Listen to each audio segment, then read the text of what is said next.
Have you ever felt your heart freeze the moment you heard a bullet cut through the air? Have you ever known that an unseen enemy was watching you, waiting, breathing somewhere in the shadows? Have you ever been mocked for the weapon you carried, only to realize that mockery can turn into fear? This is the story of such a man. One U.S. Marine, one mail-order rifle, and 4 days that ended with 11 Japanese snipers silenced forever. This is the moment when laughter turned into respect, when doubt turned into legend, and this is one of the most chilling, mysterious, and unforgettable stories of the Pacific War. The jungle of the Pacific never truly knew silence. Even in the deepest hours of the night, humidity clung to the air, leaves whispered softly, and insects hummed like an endless warning. The Marines were positioned at the edge of that jungle, ordered to advance, knowing that every single step forward could mean death, because the enemy was there, unseen, unmoving, patient. Japanese snipers did not fight openly. They did not shout. They did not rush. They waited. Every morning began the same way. Soaked uniforms, boots buried in mud, heavy breathing, and then a sudden crack. Sometimes the shot came from far away. Sometimes it felt as if it exploded right beside your ear. A Marine would fall. Others would freeze, afraid even to lift their heads. No one ever saw where the bullet came from. Only birds suddenly taking flight between the trees gave any hint that death had passed through. Then came the worst part, the silence, because everyone knew another shot would come. Some Marines stopped looking up at the trees. Some refused to remove their helmets. Others barely slept at night. The jungle no longer felt like a place. It felt alive, watching, hiding, killing. The advance stalled. Officers studied maps again and again, but maps were useless against an enemy you could not see. That was when he stepped forward. He was just another Marine. No famous name, no medals, no special rank. But the rifle at his side immediately drew attention. It was not standard issue. It was not military grade.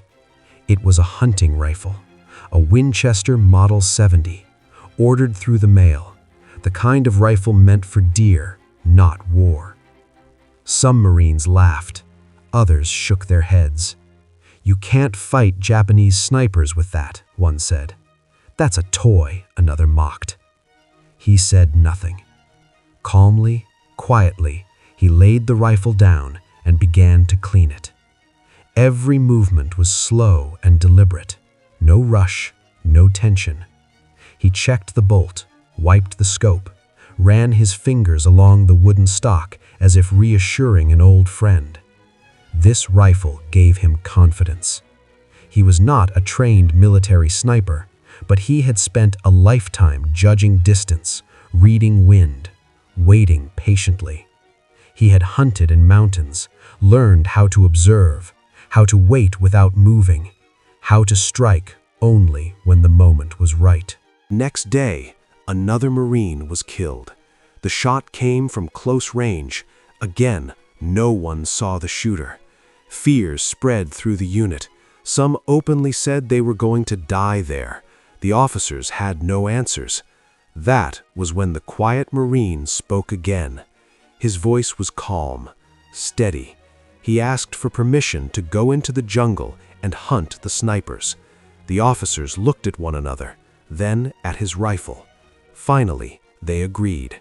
No one expected a miracle. No one was even sure he would return. Before dawn, he moved out alone. The air was thick. The jungle pressed in on every side.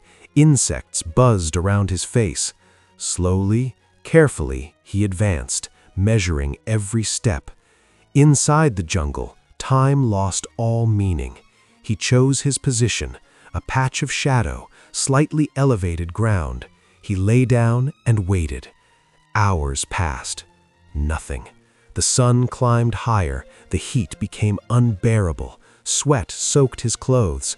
Still, he did not move. Then it happened. Something almost invisible. A brief flash, sunlight reflecting off metal for a fraction of a second between the leaves. He saw it. He held his breath. One shot echoed through the jungle. Silence returned. That day, no Marine was killed. On the second day, the Japanese snipers grew more cautious. They waited longer, moved less, but so did he. Near midday, an unnatural shift of leaves, a shadow that didn't belong. 2 precise shots rang out. 2 enemy snipers were gone. No one laughed anymore. On the third day, the jungle became a battlefield of mines. The Japanese searched for him, trying to hunt the hunter, but each time he fired, he relocated. 1 shot, silence, a new position. That day, 3 more snipers fell. The whispers among the Marines grew louder. This was no longer a rumor, it was real. The fourth day felt heavy, as if even the jungle was holding its breath. When the final shot rang out, an eerie calm settled over the area. In 4 days, 11 Japanese snipers were eliminated. No cheers followed, no celebration. He returned quietly, placed his rifle on the ground, and sat down. An officer approached him and spoke softly. "We were wrong." After that, the unit advanced. Casualties dropped. The jungle was still dangerous, but it was no longer invisible. The Winchester Model 70 was no longer a joke. It was a legend. But the real lesson was never about the rifle. It was about patience, observation, silent determination.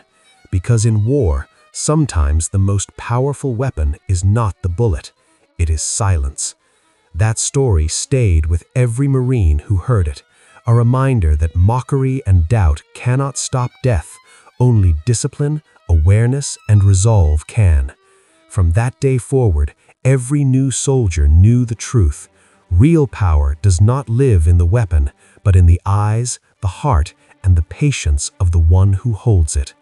The jungle remained a place of danger, but also a test of human will. Every branch, every leaf, every shadow held the line between life and death, and with a single rifle and unbreakable focus, one man turned fear into legend. If you enjoyed this story, don't forget to like the video, subscribe to the channel, and share your thoughts in the comments below. Your support helps keep these stories alive.